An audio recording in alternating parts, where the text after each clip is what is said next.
हनुमान जी आपकी इच्छाएं पूरी करते हैं, क्या यह सच है? परेशानियों, अधूरी इच्छाओं के भीतर खोए रहते हैं, तब ये हमारे मन में विचार आता है, क्या सच में हनुमान जी हमारी इच्छाएं पूरी करते हैं? या यह आस्था की कहानी है और यहीं से शुरू होती है दिव्य यात्रा, जहाँ भक्ति, विश्वास, अनुभव मिलकर हमें वह सत्य से रूबरू करवाते हैं जिसे शब्दों में बयां करना मुश्किल है।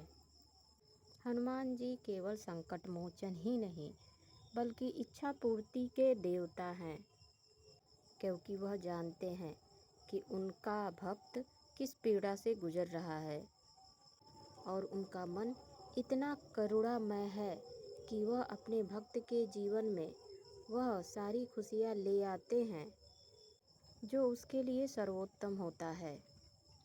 इतिहास, ग्रंथों और अनगिनत सच्चे भक्तों की सच्ची कहानियाँ इस तथ्य की गवाही देती है कि जब किसी ने सच्चे मन से पूर्ण समर्पण के साथ उनका स्मरण किया, तो चाहे वो कितना भी असंभव क्यों ना हो, हनुमान जी ने उस इच्छा को पूर्ण कर दिखाया। चाहे वो जीवन साथी पाने की कामना हो, संतान की अभिलाषा हो, असाध्य रोग की मुक्ति हो, नौकरी में सफलता हो, परीक्षा में पास होना हो, या जीवन में फिर से किसी खुशी का पुनः प्राप्त होना, हनुमान जी के चरणों में बैठ के मांगी हुई कोई प्रार्थना व्यर्थ नहीं जाती। कई बार लोग कहते हैं कि इच्छा पूर्ति कर्म और भाग्य का खेल है, परंतु जिसने हनुमान जी से अपना रिश्ता प्रेम और विश्वास से बांधा है, वे जानते हैं उनके जीवन में छोटे बड़े चमत्कार संयोग का परिणाम नहीं बल्कि उनके रक्षक, मार्गदर्शक और सच्चे मित्र की कृपा है। वाल्मीकि रामायण में और सुंदरकांड में और तुलसी जी के हनुमान बाहुक और हनुमान चालीसा के पदों में यह स्पष्ट है कि हनुमान जी वह शक्ति हैं जो असंभव को संभव में बदल देते हैं, और यह केवल तभी होता है जब भक्ति निष्काम हो, क्योंकि अगर भक्ति स्वार्थ में डूबी हो तो वह सौदा बन जाती है, पर जब हम केवल प्रेम और श्रद्धा से उनके चरणों में सिर झुकाते हैं, तब वह हमारी इच्छाओं को बिना मांगे ही समझ जाते हैं। कई भक्तों के जीवन में ऐसे अनगिनत प्रश्न हैं जहां उन्होंने हनुमान जी से केवल मार्गदर्शन मांगा और बदले में उन्हें वह सब मिला जिसकी वह कभी कल्पना भी नहीं की थी। पहली सच्ची घटना उत्तर प्रदेश की लखनऊ की है, जहां एक युवक कई सालों से नौकरी के लिए संघर्ष कर रहा था। उसने सैकड़ों इंटरव्यू दिया लेकिन हर बार असफल रहा। एक बार उसकी माँ ने हनुमान जी का व्रत रखने और 11 बार हनुमान चालीसा पाठ करने का संकल्प लेने के लिए कहा। अमित ने यह संकल्प लिया और 21 मंगलवार लगातार वह व्रत रखा। हर सुबह मंदिर जाके हनुमान जी के चरणों में दीप जलाया और 22वें मंगलवार को उसे बाहर की देश से कंपनी से उसे एक लेटर मिला जो उसकी कल्पना से भी बड़ी सैलरी की नौकरी थी। वह मानता है उसके प्रयास का नहीं, हनुमान जी की कृपा का उसको फल मिला है।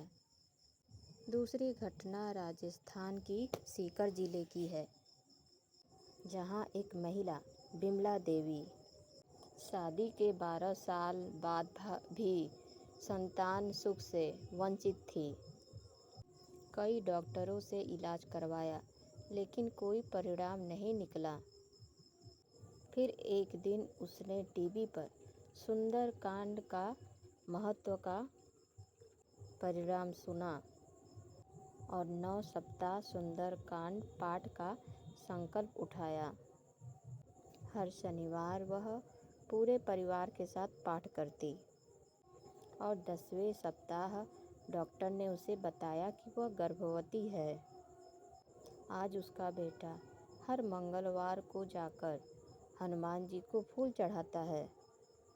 तीसरी घटना मुंबई के एक व्यापारी संजय की है, जिसका बिजनेस लॉकडाउन में लगभग खत्म हो गया था। कर्ज इतना बढ़ गया कि घर बेचने की नौबत आ गई।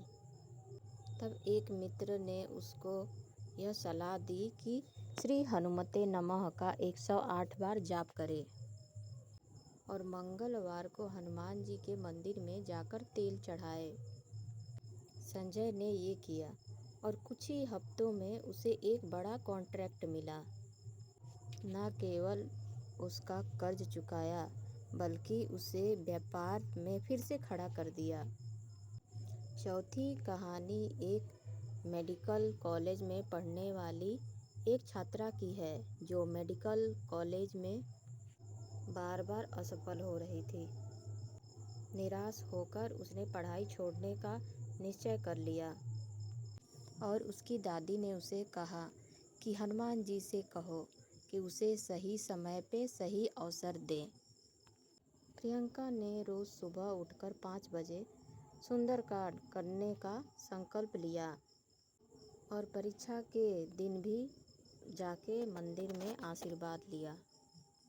उस वर्ष वह केवल न पास हुई, बल्कि सरकारी एक कॉलेज में दाखिला भी मिला। 5वीं कहानी दिल्ली की एक मनोज व्यक्ति की है, जो गंभीर बीमारी से जूझ रहे थे और डॉक्टर ने कह दिया था कि अब ज़्यादा समय नहीं बचा। उनके परिवार ने हनुमान बाहुक का पाठ शुरू किया और 40 दिन लगातार यह अनुष्ठान किया। 41वें दिन उनको डॉक्टर ने कहा कि उनकी हालत सुधर रही है। मनोज आज पूरी तरह स्वस्थ है और हर मंगलवार हनुमान जी को भोग भी लगाते हैं। इन सभी घटनाओं में समानता है। यहाँ केवल मांगना नहीं था कि भक्ति, अनुशासन और विश्वास और सेवा भी थी। हनुमान जी की इच्छा पूर्ति का रहस्य यही है। वह केवल वही इच्छा पूरी करते हैं जो वास्तव में हमारे जीवन के लिए लाभकारी हो, क्योंकि कई बार हम अज्ञानवश कुछ ऐसी चीज़ें मांग लेते हैं जो हमें आगे जाकर दुख दे सकती है। इसलिए वह सच्चे अभिभावक की तरह कभी कभी हमारे इच्छाओं को विलंब से पूरी करते हैं या उनका रूप बदल देते हैं, ताकि हमको केवल वही मिले जो हमारे लिए श्रेष्ठ हो। यदि आप चाहते हैं कि हनुमान जी आपकी मनोकामना पूर्ण करें, तो मंगलवार का व्रत रखिए और मंगलवार शनिवार का उनके नाम का जप कीजिए। हनुमते नमः, श्री हनुमते नमः या हनुमते श्री राम दूताय नमः जैसे मंत्रों का नित्य जाप कीजिए। सुंदरकांड का पाठ कीजिए और अपने आचरण में सेवा, सच्चाई और करुणा का व्यवहार लाइए। हनुमान जी वही कामनाएं पूर्ण करते हैं जो धर्म और भलाई के रास्ते पर हो। वो रावण जैसे अहंकारी लोगों की इच्छाएं नहीं पूरी करते, बल्कि विभीषण जैसे धर्मनिष्ठ की रक्षा करते हैं। वो सुग्रीव जैसे मित्र की रक्षा करते हैं और सीता माता के साध्वी के जैसे के लिए समुद्र लांघ जाते हैं। आज भी अनगिनत भक्त अनुभव करते हैं। आज भी वह किसी संकट में फंसे होते हैं और हनुमान जी से मदद की पुकार करते हैं तो परिस्थितियाँ अचानक बदल जाती हैं। कहीं से मदद आ जाती है और रास्ते साफ हो जाते हैं। कहीं से अनचाही मन में अनचाही शांति आ जाती है। ये केवल विश्वास का खेल नहीं, बल्कि जीवन संबंध का प्रमाण है। यहाँ भक्त और भगवान के बीच केवल शब्दों का संवाद नहीं, बल्कि भावनाओं और ऊर्जा से होता है। इसलिए जीवन में कभी भी आप किसी लक्ष्य के लिए प्रयास कर रहे हों, हनुमान जी से केवल उसे पाने की नहीं, बल्कि सही मार्गदर्शन के लिए प्रार्थना कीजिए। आप देखेंगे कि आपके रास्ते में आने वाली रुकावटें धीरे धीरे हटने लगेंगी और एक दिन आप पाएंगे कि आपकी वह इच्छा जिसे आप असंभव मान रहे थे, पूरी हो चुकी है। हनुमान जी की यह इच्छा पूर्ति की सदियों से परंपरा चली आ रही है और आज भी उतनी ही जीवित है। बस शर्त यही है कि आपका विश्वास अडिग हो, आपका विश्वास अडिग हो, आपका हृदय निर्मल हो और आपकी भक्ति निष्काम हो। क्योंकि जब आप अपना मन उनके चरणों में अर्पित कर देते हैं, तो वो केवल आपकी इच्छाएं ही पूरी नहीं करते, बल्कि आपके जीवन को ऐसे निखारते हैं कि आप खुद कह उठते हैं कि यह सच है, हनुमान जी सच में इच्छाएं पूरी करते हैं।